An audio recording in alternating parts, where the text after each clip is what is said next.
ओम नमः शिवाय। आप सभी को दुबड़ी साते या संतान सप्तमी की हार्दिक शुभकामनाएं।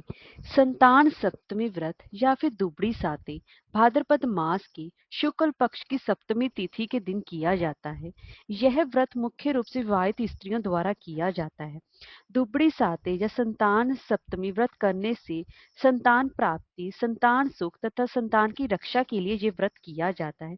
इस दिन भगवान शिव और माँ पार्वती जी का पूजन अर्चन किया जाता है और दुबड़ी साते से ही महालक्ष्मी व्रत भी प्रारंभ हो जाता है। और इस दिन विवाहित स्त्रियां 16 तार का डोरा बनाकर, कच्चे सूत का डोरा बनाकर उसे पीले हल्दी से रंगकर उसको अपने हाथ में या फिर अपने गले में धारण करती हैं और व्रत का पार पूजा अर्चना करके फिर उसका पारण करती हैं। और इस दिन दुबड़ी साते की विशेष पूजा अर्चना करने के बाद व्रत कथा सुनने का भी विधान है। दोस्तों, आज मैं आपको इस वीडियो में संतान सप्तमी यानी कि दुबड़ी साते की व्रत की विधि और इसी के साथ साथ दुबड़ी साते की व्रत कथा श्रवण करवा रही हूँ। तो चलिए वीडियो शुरू करते हैं। दोस्तों, अगर आपको हमारी ये वीडियो अच्छी लगी हो तो लाइक और शेयर करें और चैनल को सब्सक्राइब करना ना भूलें और कमेंट बॉक्स में ओम नमः शिवाय अवश्य लिखें। तो चलिए वीडियो शुरू करते हैं। दोस्तों, इस व्रत की विधि के लिए एक दिन यानी कि दुबड़ी साते या संतान सप्तमी से एक दिन पहले करीब आपको पाव भर काले चने भिगोकर रख देने हैं। अब आपको दूसरे दिन गेहूं के आटे को गूंथकर एक कटोरी सी बना लेनी है और उसके बाद आपको पूजा घर में जाकर लकड़ी की चौकी पर वहां पर कुछ चित्र, बच्चों की मूर्तियां, मटके या भगवान शिव और माँ पार्वती का चित्र बनाना है और वहां पर उनका जल, दूध, चावल, रौली, आटा, घी मिलाकर जो अपनी लोई बनाई है उसको आप पूजें और वहां पर आप भीगे हुए काले चने उनको चढ़ाएं और उनको कुछ दक्षिणा भी देवी।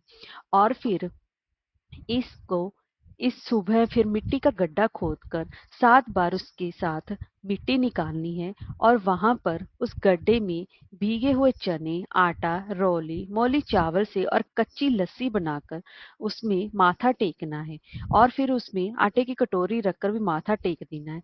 और फिर भीगे चने का बायना निकाल कर अपनी सासू माँ या फिर किसी घर की बड़ी औरत को आप अवश्य ही दें। यह व्रत अगर किसी की शादी पहली बार हुआ हो तो उस सप्तमी को उद्यापन करना चाहिए। और इसी के साथ अगर किसी बालक का जन्म हुआ हो तब भी इस व्रत का उद्यापन किया जाता है। ऐसे में और यह पूजा हमेशा ही प्रातः काल ही की जाती है। और अगर आप उसके बाद आपको दुबड़ी साते की व्रत कथा सुननी चाहिए। अब मैं आपको दुबड़ी साते की व्रत कथा श्रवण करवा रही हूँ। एक साहूकार था, उसके 7 बेटे थे। बेटों के विवाह के फेरों के पूरा होने से पहले ही उनके बेटे मर जाते थे। इस प्रकार उनके 6 बेटे मर चुके थे।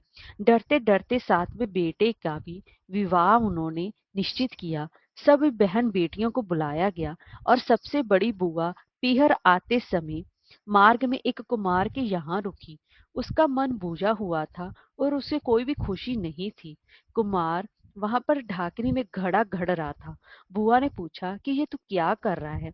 तो वह बोला कि गांव के साहूकार के बेटे का विवाह है, उसी के लिए ये ढाकनी यानी कि घड़ा घड़ रहा हूँ, पर उसका बेटा मर जाएगा। बुआ ने पूछा, बेटा नहीं मरे इसका कोई उपाय नहीं है? तब कुम्हार ने बताया कि यदि उसकी बींद की कोई बुआ दुबड़ी सात का व्रत करे, ठंडा खाए, कांटा फांसे, बींद के सारे नेग उल्टे कर गालियां देती रहे, फेरों के समय कच्चा दूध और तात का फंदा लगाकर बैठ जाए, आधे फेरे होने के बाद एक सांप बींद को डसने आएगा, तब उसके सामने कच्चे दूध का यह करवा रख दे। जब सांप दूध पीने लगे तो उसे तांत के फंदे में फंसा ले। जब सरपनी उसे छुड़ाने के लिए आए तब बुआ उससे वचन ले कि तू मेरे सब भतीजों को जिंदा कर उनकी बहुओं को दे, नहीं तो वह तेरे पति शाम को भी बिल्कुल भी नहीं छोड़ेगी। सारी बात सुनकर बुआ वहां से रवाना होकर पीहर में अपने घर में गालियां देती हुई घुसी। सब उसके व्यवहार से अचंभित रह गए, पर कोई भी कुछ नहीं बोला। आखिर बुआ जो ठहरी, सारे नेग उल्टी करती गई। घर की अन्य औरतें कुछ बोलती तो भी वह ध्यान नहीं देती। जिद करके बारात भी पिछले दरवाजे से निकलवाई। उसी समय सामने का द्वार टूटकर गिर गया। सब उसकी प्रशंसा करने लगे। अब तो जैसा वह कह रही थी वैसे ही वे सब बातें मान रहे थे। फिर वह जिद करके बारात में शामिल हो गई। साहूकार फिर भी नाराज ही था। उसने कहा, ये जाएगी तो मैं नहीं जाऊंगा। वैसे भी मैं जाता हूं तो मेरे बेटे मर जाते हैं, इसलिए वो नहीं गया। बारात को रास्ते में बरगद की पेड़ की छाया में से निकालने लगे तो वह गालियां देते हुए उसने बारात को धूप में से निकलने की जिद की।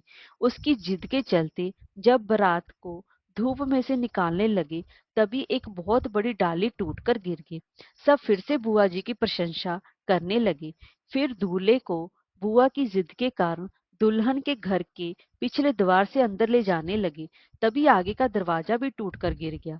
फिर वह गालियां देते हुए फेरों में भी बैठ गई। जब सांप आया तो उसने उसे फंदे में फंसा लिया। जब सर्पनी उसे छुड़ाने आई तो बुआ बोली, हे सर्पनी, मैं तेरे पति को तभी छोड़ूंगी जब तू मेरे सारे भतीजों को जीवित कर देगी और उनकी बहुओं को भी दे देगी। तो मुझे वचन दे। सर्पनी बोली, मैं तुझे वचन देती हूँ, ऐसा ही होगा। बुआ ने सांप को छोड़ दिया। धूमधाम से विवाह संपन्न हुआ। सब बुआ जी से बहुत ही ज्यादा खुश हो गए। जब बारात लौटने लगी तो रास्ते में दुबड़ी साते एक वृद्धा के रूप में मिली। उसने भी दुबड़ी सात की पूजा और व्रत करने को कहा। तब बुआ ने कहा, मैं दुबड़ी सात की पूजा करना चाहती हूँ, व्रत करूंगी, पर मैं कैसे कराऊं, समझ में नहीं आ रहा है। वृद्धा मुस्कुराती हुई वहां से चली गई। उसके जाने के बाद पूजा के बारे में सोचती हुई जब बुआ गाड़ी में से उतरी तो देखा वहां दुबड़ी सात का पाटिया मुंडा हुआ था।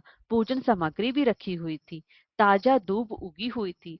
पूजा करने की विधि तो उसे पता ही थी। उसने पूरे मनोयोग श्रद्धा के साथ पूजा की, बायना निकाला, कांटा फंसाया और कथा कही। बारात फिर गांव में पहुंची। जब साहूकार ने अपने सातों बेटों को जीवित देखा तो उसने उसे बहुत ही ज्यादा आश्चर्य हुआ।